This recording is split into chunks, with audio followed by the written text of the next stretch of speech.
সেই যে তেল কই বানিয়েছিলাম তোমরা সবাই অনেক প্রশংসা করেছো, সেই রেসিপিটাই কিন্তু আজকে তোমাদের সঙ্গে শেয়ার করছি।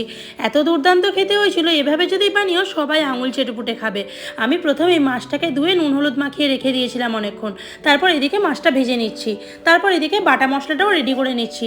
এখানে আমি আদা, গোটা জিরে আর শুকনো লঙ্কা ভালো করে কিন্তু শিলনোড়ায় বেটে নিয়েছি।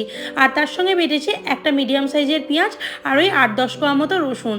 এটা বাটার হয়ে গেলে তারপর আমি কিন্তু সর্ষে বাটাটাও রেডি করে নিয়েছি। আমার এই 1.5 চামচ মতো সর্ষে বাটা লাগবে এই রান্নাটাতে। তারপর আর কি, সব বাটা মশলা রেডি আর মাছটাও ভাজা হয়ে গেছে।